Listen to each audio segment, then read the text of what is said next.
خیرکم من تعلم القرآن وعلمہ، تم میں سے بہترین شخص وہ ہے جو قرآن سیکھے اور سکھائے۔ اہدنا الصراط المستقیم، ہمیں سیدھی اور سچی راہ دے۔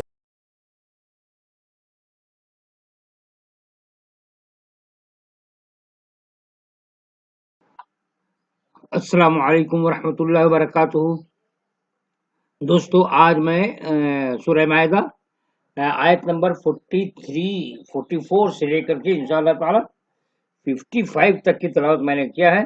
اس میں بہت اہم باتیں ہیں۔ ہم مسلمان عام طور پہ جو قرآن کی تلاوت پہ ہی اکتفا کر لیتے ہیں، اس سے متعلق ہے، یعنی آپ اپنے نجی زندگی سے معاملات ہیں، جو دنیاوی زندگی کے معاملات ہیں، اس پر قرآن کے مطابق فالو کرنا بہت ضروری ہے۔ دیکھیے آیات کی ترجمہ، میں آیات کی تلاوت کرتا ہوں اور ترجمہ پیش کرتا ہوں، اور توجہ کے ساتھ سنیں گے کہ غلطی کہاں ہو رہی ہے ہم لوگوں سے۔ آئیے میں شروع کرتا ہوں۔ اعوذ باللہ من الشیطان الرجیم، بسم اللہ الرحمن الرحیم۔ انا انزلنا التوراة فیہا ھدی ونور يحكم بها النبيون الذين أسلموا للذين هادوا والربانيون والأحبار بما استحفظوا من كتاب الله وكانوا عليه شهداء فلا تخشوا الناس واخشوني ولا تشتروا بآياتي ثمنا قليلا ومن لم يحكم بما أنزل الله فأولئك هم الكافرون وكتبنا عليهم فيها أن النفس بالنفس والعين بالعين والأنف بالأنف والأذن بالأذن والسن بالسن والجروح قصاص فمن تصدق به فهو كفارة الله ومن لم يحكم بما أنزل الله فأولئك هم الظالمون وقفينا على آثارهم بعيسى ابن مريم مصدقا لما بين يديه من التوراة وآتيناه الإنجيل فيه هدى ونور ومصدقا لما بين يديه من التوراة وهدى وموعظة للمتقين وَلْيَحْكُمْ أَهْلُ الْإِنْجِيلِ بِمَا أَنزَلَ اللَّهُ فِيهِ وَمَنْ لَمْ يَحْكُمْ بِمَا أَنزَلَ اللَّهُ فَأُولَئِكَ هُمُ الْفَاسِقُونَ۔ بے شک ہم نے تورات اتاری ہے جس میں ہدایت اور روشنی ہے، اسی کے مطابق خدا کے فرما بردار انبیاء یہودی لوگوں کا فیصلہ کیا کرتے تھے، اور ان کے درویش اور علماء بھی، درویش مطلب فقیروں کی طرح جو ہوتے ہیں نا، جو عالم و فاضل ہوتے ہیں، درویشی کی زندگی گزارتے ہیں، وہ کہا جاتا ہے، اور ان کے درویش اور علماء بھی، اس لیے کہ وہ خدا کی کتاب پر نگہبان ٹھہرائے گئے تھے اور وہ اس کے گواہ تھے۔ پس تم انسانوں سے نہ ڈرو، مجھ سے ڈرو، اور میری آیتوں کو متاع حقیر کے عوض نہ بیچو، اور جو کوئی اس کے موافق حکم نہ کرے وہ جو اللہ نے اتارا ہے تو وہی لوگ کافر ہیں، اور ہم نے اس کتاب میں ان پر لکھ دیا ہے، ویری ویری امپورٹنٹ تھنگ، اور ہم نے اس کتاب میں ان پر لکھ دیا ہے کہ جان کے بدلے جان، اور آنکھ کے بدلے آنکھ، اور ناک کے بدلے ناک، اور کان کے بدلے کان، اور دانت کے بدلے دانت، اور زخموں کا بدلہ ان کے برابر۔ پھر جس نے اس کو معاف کر دیا تو اس کے لیے کفارہ ہے، اور جو شخص اس کے موافق فیصلہ نہ کرے جو اللہ نے اتارا تو وہی لوگ ظالم ہیں۔ اور ہم نے ان کے پیچھے عیسیٰ بن مریم کو بھیجا تصدیق کرتے ہوئے اپنے سے قبل کی کتاب تورات کی، اور ہم نے ان کو انجیل دی جس میں ہدایت اور نور ہے، اور وہ تصدیق کرنے والی تھی اپنے سے اگلی کتاب تورات کی، اور ہدایت اور نصیحت ڈرنے والوں کے لیے۔ اور چاہیے کہ انجیل والے اس کے موافق فیصلہ کریں جو اللہ نے اس میں اتارا ہے، اور جو کوئی اس کے موافق فیصلہ نہ کرے جو اللہ نے اتارا تو وہی لوگ نافرمان لوگ ہیں۔ خدا کی کتاب اس لیے آتی ہے کہ وہ لوگوں کو ان کے ابدی فلاح کی راہ دکھائے. فلاح مطلب کامیابی. خواہش پرستی کے اندھیرے سے نکال کر ان کو حق پرستی کی روشنی میں لائے. جو خدا سے ڈرنے والے ہیں وہ خدا کی کتاب کو خدا اور بندے کے درمیان مقدس عہد سمجھتے ہیں جس میں اپنی طرف سے کمی یا زیادتی جائز نہ ہو. وہ اس کی تعمیل اس طرح کرتے ہیں جس طرح کسی کے پاس کوئی امانت ہو اور وہ ٹھیک اس کی ادائیگی کرے.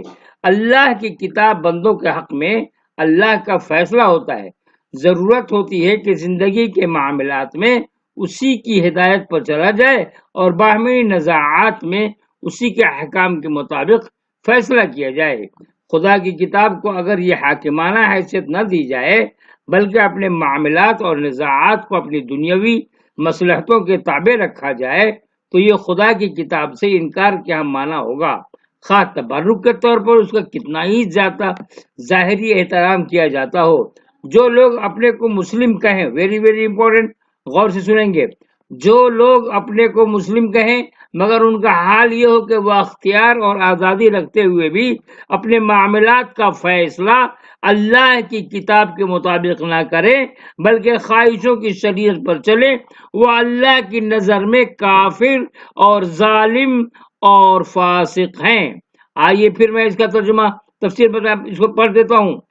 جو لوگ اپنے کو مسلم کہیں مگر ان کا حال یہ ہو کہ وہ اختیار اور آزادی رکھتے ہوئے بھی اپنے معاملات کا فیصلہ اللہ کی کتاب کے مطابق نہ کرے بلکہ خواہشوں کی شریعت پر چلے، وہ اللہ کی نظر میں کافر اور ظالم اور فاسق ہیں. وہ خدا کی حاکمانہ حیثیت کا انکار کرنے والے ہیں، وہ حق کے تلف کرنے والے ہیں، وہ اطاعت خداوندی کے عہد سے نکل جانے والے ہیں. حکم شریعت کو جان بوجھ کر نظر انداز کرنے کے بعد آدمی کی کوئی حیثیت خدا کے ہاں باقی نہیں رہتی.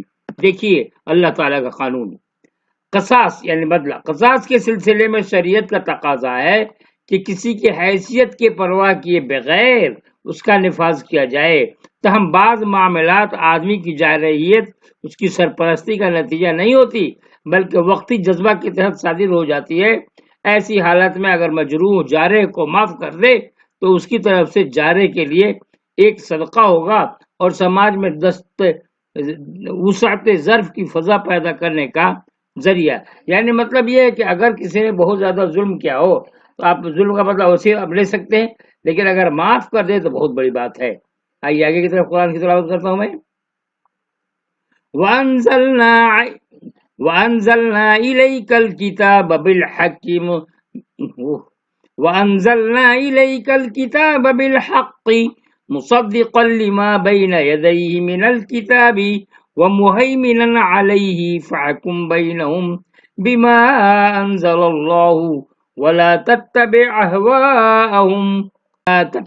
أَهْوَاءَهُمْ عَمَّا جَاءَكَ مِنَ الْحَقِّ لِكُلٍّ جَعَلْنَا مِنكُمْ شِرْعَةً وَمِنْهَاجًا وَلَوْ شَاءَ اللَّهُ لَجَعَلَكُمْ أُمَّةً وَاحِدَةً وَلَكِنْ لِيَبْلُوَكُمْ فِيمَا آتَاكُمْ فَاسْتَبِقُوا الْخَيْرَاتِ إِلَى اللَّهِ مَرْجِعُكُمْ جَمِيعًا فَيُنَبِّئُكُمْ بِمَا كُنْتُمْ فِيهِ تَخْتَلِفُونَ.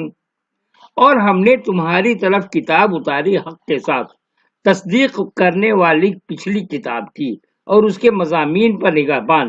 پس تم ان کے درمیان فیصلہ کرو اس کے مطابق جو اللہ نے اتارا، اور جو حق تمہارے پاس آیا ہے اس کو چھوڑ کر ان کی خواہشوں کی پیروی نہ کرو. ہم نے تم میں سے ہر ایک کے لیے ایک شریعت اور ایک طریقہ ٹھہرایا، اور اگر خدا چاہتا تو تم کو ایک ہی امت بنا دیتا، مگر اللہ نے چاہا کہ وہ اپنے دیے ہوئے حکموں میں تمہاری آزمائش کرے. پس تم بھلائیوں کی طرف دوڑو، آخر کار تم سب کو خدا کی طرف پلٹ کر جانا ہے، پھر وہ تم کو آگاہ کر دے گا اس چیز سے جس میں تم اختلاف کر رہے تھے. یہاں کتاب سے مراد دین کی اصلی اور اساسی تعلیمات ہیں. اللہ کی یہ کتاب ایک ہی کتاب ہے اور وہی ایک کتاب زبان اور ترتیب کے فرق کے ساتھ تمام نبیوں کی طرف اتاری گئی ہے. ویری ویری امپورٹنٹ، غور سے سنیں گے. تاہم دین کی حقیقت جس ظاہری ڈھانچے میں متشکل ہوتی ہے اس میں مختلف انبیاء کے درمیان فرق پایا جاتا ہے۔ اس فرق کی وجہ یہ نہیں ہے کہ دین کے اتارنے میں کوئی ارتقائی ترتیب ہے، یعنی پہلے کم ترقی یافتہ اور غیر کامل دین اتارا گیا اور اس کے بعد زیادہ ترقی یافتہ اور زیادہ کامل دین اتارا گیا۔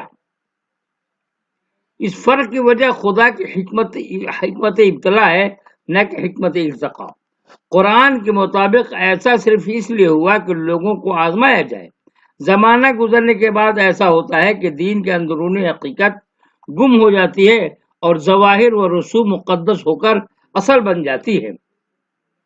لوگ عبادت اس کو سمجھ لیتے ہیں کہ ایک خاص ڈھانچہ کو ظاہری شرائط کے ساتھ دوہرا لیا جائے۔ اس لیے ظاہری ڈھانچہ میں بار بار تبدیلیاں کی گئیں تاکہ ڈھانچہ کی مقصودیت کا ذہن ختم ہو اور خدا کے سوا کوئی اور چیز توجہ کا مرکز نہ بننے پائے۔ اس کی ایک مثال قبلہ کی تبدیلی ہے۔ بنی اسرائیل کو حکم تھا کہ وہ بیت المقدس کی طرف رخ کر کے عبادت کرے۔ یہ حکم صرف رخ بندی کے لیے تھا، مگر دھیرے دھیرے ان کا ذہن یہ بن گیا کہ بیت المقدس کی طرف رخ کرنا ہی کا نام عبادت ہے۔ اس وقت سابقہ حکم کو بدل کر کعبہ کو قبلہ بنا دیا گیا۔ اب کچھ لوگ سابقہ روایت سے لپٹے رہے اور کچھ لوگوں نے خدا کی ہدایت کو پا لیا۔ اس طرح تبدیلی قبلہ سے یہ کھل گیا کہ کون در و دیوار کو پوجنے والا تھا اور کون خدا کو پوجنے والا تھا۔ یہ بقرہ آیت نمبر 43 کا ہے۔ اب اس قسم کی تبدیلی کا کوئی امکان نہیں، کیونکہ ڈھانچہ کو نبی بدلتا ہے اور نبی اب آنے والا نہیں۔ تاہم جہاں تک اصل مقصود کا تعلق ہے وہ بدستور باقی ہے۔ اب بھی خدا کے ہاں اس کا سچا پرستار وہی شمار ہوگا جو ظاہری ڈھانچہ کی پابندی کے باوجود ظاہری ڈھانچہ کو مقصودیت کا درجہ نہ دے، جو ظواہر سے ذہن کو آزاد کر کے خدا کی عبادت کرے۔ پہلے یہ مقصد ظاہری ڈھانچہ کو توڑ کر حاصل ہوتا تھا، اب اس کو ذہنی شکست اور ریخت کے ذریعے حاصل کرنا ہوگا۔ ظواہر کے نام پر دین میں جو جھگڑے ہیں وہ صرف اس لیے ہیں کہ لوگوں کی غفلت نے ان کو اصل حقیقت سے بے خبر کر دیا، مگر اگر حقیقت کو اس کے اس طرح پا لے جس طرح وہ آخرت میں دکھائی دے گی تو تمام جھگڑے ابھی ختم ہو جائیں گے۔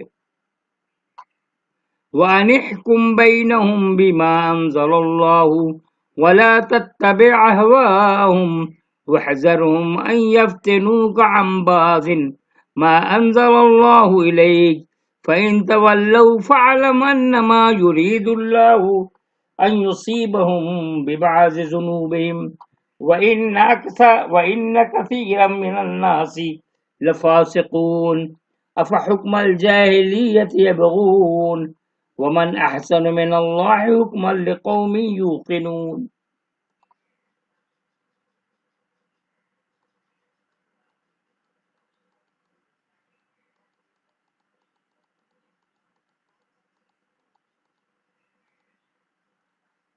ایڈیشن ہے اور اس بنا پر وہ ایک کسوٹی ہے جس پر جانچ کر معلوم کیا جائے کہ بقیہ کتابوں کا کون سا حصہ اصلی حالت میں ہے اور کون سا حصہ جو بدلا جا چکا ہے۔ یہود خدا کے سچے دین کے ساتھ اپنی باتوں کو ملا کر ایک خود ساختہ دین بنائے ہوئے تھے۔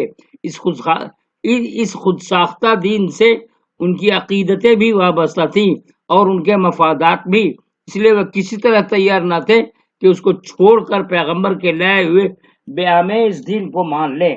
انہوں نے حق کے آگے جھکنے کے بجائے اپنے لیے یہ طریقہ پسند کیا کہ وہ حق کے علم بردار کو اتنا زیادہ پریشان کریں کہ وہ خود ان کے آگے جھک جائے۔ وہ خدا کے سچے دین کو چھوڑ کر ان کے اپنے بنائے ہوئے دین کو اختیار کر لے۔ خدا اگر چاہتا تو پہلے ہی مرحلہ میں ان ظالموں کا ہاتھ روک دیتا اور وہ حق کے داعی کو ستانے میں کامیاب نہ ہوتے، مگر اللہ نے انہیں چھوٹ دی کہ وہ اپنے ناپاک منصوبوں کو بروئے کار لا سکیں۔ اس لیے ہوا تاکہ یہ بات پوری طرح کھل جائے کہ دینداری کے یہ دعوے دار سب سے زیادہ بے دین لوگ ہیں۔ وہ خدا کے پرستار نہیں بلکہ نہیں ہے بلکہ خود اپنی ذات کے پرستار ہیں۔ اللہ کی یہ سنت اگرچہ حق کے داعیوں کے لیے بڑا سخت امتحان ہے، مگر یہی وہ عمل ہے جس کے ذریعے یہ فیصلہ ہوتا ہے کہ کون جنت کا مستحق ہے اور کون جہنم کا۔ انسان کی یہ کمزوری ہے کہ اپنی خواہشوں کے پیچھے چلنا چاہتا ہے، اللہ کے حکم کا پابند بن کر رہنا اس کو گوارا نہیں ہوتا، حتیٰ کہ دین خداوندی کی خود ساختہ تشریح کر کے وہ اس کو بھی اپنے خواہشوں کے سانچے میں ڈھال لیتا ہے۔ ایسی حالت میں بے آمیز دین کو وہی لوگ قبول کریں گے جو چیزوں کو خواہش کی سطح پر نہ دیکھتے ہوں بلکہ اس سے اوپر اٹھ کر اپنی رائے قائم کرتے ہوں۔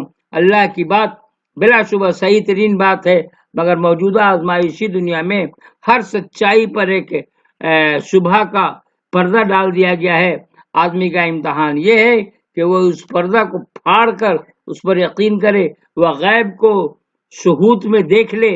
جو شخص ظاہری شبہات میں اٹک جائے وہ ناکام ہو گیا، اور جو شخص ظاہری شبہات کے غبار کو پا کر سچائی کو پالے وہ کامیاب رہا۔ تو دوستو یہی تک میری بات ختم ہو گئی۔ آپ میرے لیے دعا کرتے رہیں گے۔ میری دلی خواہش ہے کہ مکمل قرآن شریف آپ کے سامنے پیش کر دوں۔ السلام علیکم ورحمۃ اللہ وبرکاتہ۔ السلام علیکم ورحمۃ اللہ وبرکاتہ۔